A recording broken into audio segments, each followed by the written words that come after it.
بسم اللہ الرحمن الرحیم۔ السلام علیکم ورحمۃ اللہ وبرکاتہ۔ اسلامیات جماعت چہارم کے لیکچر میں خوش آمدید۔ عزیز طلبہ و طالبات، آج ہم اسلامیات جماعت چہارم کا سبق نمبر 1.3 جو کہ حفظ و ترجمہ سے متعلق ہے، اور ہم اس میں سورۃ الکوثر کا ترجمہ سیکھنے کے لیے آج ہم اس لیکچر میں پڑھیں گے اور اس کا ترجمہ سیکھیں گے۔ حاصل تعلم ہے سورۃ الکوثر کا ترجمہ یاد کر سکیں۔ آج ہم سورۃ الکوثر کا ترجمہ یاد کرنے کی کوشش کریں گے۔ پیارے بچوں، سب سے پہلے آپ کے لیے دہرائی کے چند سوالات ہیں جو ہم نے کل معلومات پڑھی تھی پچھلے لیکچر میں، اس سے متعلق ہی یہ سوالات ہیں۔ میں گزارش کروں گا اساتذہ کرام سے کہ ویڈیو کو یہیں پہ روک دیجئے اور پہلے دہرائی کے ان سوالات کے جوابات مکمل کروائیے۔ خوش آمدید۔ یقیناً آپ بچوں نے دہرائی کے ان سوالات کے جوابات بڑے احسن انداز میں اپنے اپنے اساتذہ کرام کو دیے ہوں گے۔ پیارے بچوں، اعلان سبق ہے، آج ہم سورۃ الکوثر کا ترجمہ یاد کریں گے۔ عزیز طلبہ و طالبات، اب قبل از پڑھائی کے چند سوالات آپ کے سامنے ہیں جو سورۃ الکوثر سے متعلق ہی ہیں، تو میں گزارش کروں گا اساتذہ کرام سے کہ قبل از پڑھائی میں جو ایکٹیویٹی بچوں کے لیے دی گئی ہے وہ اس ایکٹیویٹی کو کمرہ جماعت میں مکمل کروائیں۔ Welcome back. یقیناً آپ بچوں نے قبل از پڑھائی کے عنوان سے اس ایکٹیویٹی میں بھرپور حصہ لیا ہوگا اور کمرہ جماعت میں آپ نے سورۃ الکوثر کی اچھے انداز میں تلاوت کی ہوگی، اور آپ نے عمدہ تلاوت کرنے پر اپنے اساتذہ کرام سے انعامات بھی وصول کیے ہوں گے۔ پیارے بچوں، اسلامی نقطہ نظر ہے کہ کوثر جنت کی ایک نہر ہے جس کے دونوں کناروں پر موتیوں کے خیمے نصب ہیں اور اس کے پانی سے خالص کستوری کی مہک آتی ہے۔ صحیح بخاری کی حدیث نمبر ہے جس میں یہ سارا تذکرہ بیان کیا گیا، حدیث نمبر 6210۔ تو آج ہم سورۃ الکوثر کا ترجمہ اور اس کی معلومات پڑھنے جا رہے ہیں۔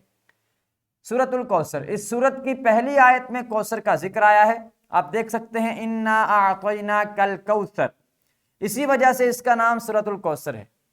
کوثر کا لفظی معنی ہے بہت زیادہ بھلائی۔ جنت کی ایک نہر کا نام بھی کوثر ہے، جس کے بارے میں ہم نے حدیث میں پڑھا تھا کہ اس کے دونوں کناروں پر موتیوں کے خیمے نصب ہیں اور اس کا پانی کستوری کی مہک والا ہے۔ پیارے بچوں، سورۃ الکوثر 1 رکوع اور 3 آیات پر مشتمل ہے۔ یہ سورت قرآن پاک کی سب سے مختصر سورت ہے۔ سورۃ الکوثر 10 الفاظ پر مشتمل ہے اور سورۃ الکوثر مکی سورت ہے۔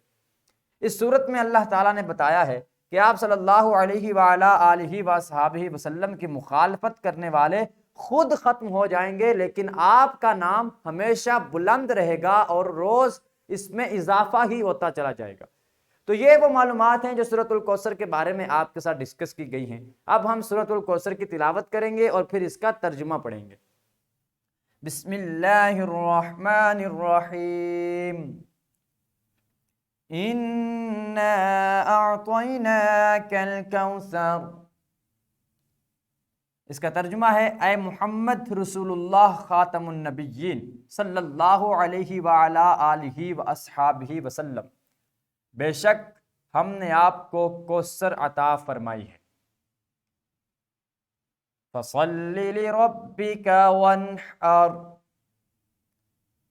بس آپ اپنے پروردگار کے لیے نماز پڑھا کیجئے اور قربانی دیا کیجئے۔ إِنَّ شَانِئَكَ هُوَ الْأَبْتَرُ، کچھ شک نہیں کہ آپ کا دشمن ہی بے نام و نشان رہے گا۔ پیارے بچوں، یہ تھا سورۃ الکوثر کا ترجمہ اور سورۃ الکوثر کی تلاوت، جس میں نبی مکرم صلی اللہ علیہ وآلہ آلہ وصحبہ وسلم کو سب سے پہلے خوشخبری دی گئی کہ ہم نے آپ کو کوثر عطا فرمائی ہے، خیر کثیر بھلائی عطا فرمائی ہے، اور پھر آپ کو حکم دیا گیا کہ آپ اپنے رب کے حضور نماز پڑھا کریں اور قربانی دیا کریں، اور پھر اس کے بعد ایک اور خوشخبری سنائی گئی کہ آپ کا دشمن جو ہے وہ ہی، اس کا نام مٹ جائے گا، وہ ختم ہو جائے گا، لیکن آپ کا نام ہمیشہ بلند رہے گا اور عزتیں ہمیشہ آپ کی ذات کے لیے ہی مقدر کی جائیں گی۔ عزیز طلبہ و طالبات، اب آپ کے لیے سرگرمی ہے، سورۃ الکوثر کے شان نزول کے بارے میں آپس میں گفتگو کریں اور معلومات جمع کریں۔ سورۃ الکوثر کا شان نزول جو آپ کو پہلے بھی کسی کلاس میں بتایا گیا ہے، تو آپ نے کرنا یہ ہے کہ اس کے شان نزول کے بارے میں آپس میں گفتگو کرنی ہے۔ جو آپ کو معلومات ایک دوسرے سے ملیں انہیں لکھتے جانا ہے اور ان کو جمع کرنا ہے۔ تو میں گزارش کروں گا اساتذہ کرام سے کہ بچوں سے کمرہ جماعت میں پہلے اس سرگرمی کو مکمل کروا لیں۔ Welcome back. یقیناً آپ بچوں نے سورۃ الکوثر کے شان نزول کے بارے میں گفتگو کر کے بہت ساری معلومات جو ہیں وہ جمع کر لی ہوں گی، اور اس سے آپ کے ایک دوسرے کے علم میں بہت زیادہ اضافہ بھی ہوا ہوگا۔ اب آپ کے لیے گھر کا کام ہے، سورۃ الکوثر کا شان نزول والدین کے ساتھ مل کر کسی تفسیر سے تلاش کریں اور اس کے اہم نکات اپنے پاس کاپی پر درج کر کے کمرہ جماعت میں زبانی بیان کریں۔ لفظ الکوثر سے کیا مراد ہے، کم از کم 3 مصداق بھی تلاش کریں۔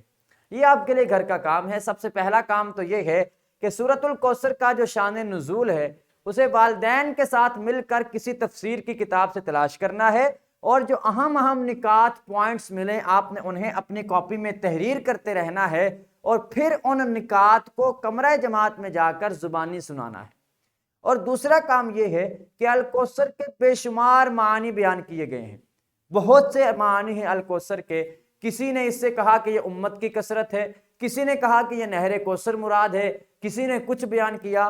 تو آپ نے یہ کرنا ہے، کم از کم اس کے 3 مصداق تلاش کرنے ہیں، 3 مفاہیم تلاش کرنے ہیں کہ کوثر کا لفظ کس کس شے کے لیے بولا جا سکتا ہے۔ ان 3 کو تلاش کر کے آپ نے اپنی کاپی میں تحریر کرنا ہے۔ تو یہ کام آپ نے گھر سے کر کے لانے ہیں اپنے والدین کی مدد سے۔ پیارے بچوں، اب ہم اعادہ کر لیتے ہیں۔ آج ہم نے پڑھا سورۃ الکوثر کی کل 3 آیات ہیں اور 10 الفاظ ہیں۔ سورۃ الکوثر 30ویں پارے میں ہے۔ قرآن پاک کی سب سے مختصر سورت سورۃ الکوثر ہے۔ کوثر کا معنی بہت زیادہ بھلائی ہے۔ جنت کی ایک نہر کا نام بھی کوثر ہے۔ سورۃ الکوثر میں نماز ادا کرنے اور قربانی کرنے کا حکم دیا گیا ہے۔ یہ وہ معلومات تھیں جو آج کے لیکچر میں ہم نے حاصل کی۔ پیارے بچوں، آج ہم نے سورۃ الکوثر کا ترجمہ یاد کیا۔ کل ہم نئے سبق حدیث نبوی علی صاحبہ الصلاۃ والسلام کا آغاز کریں گے انشاءاللہ تعالی عز وجل۔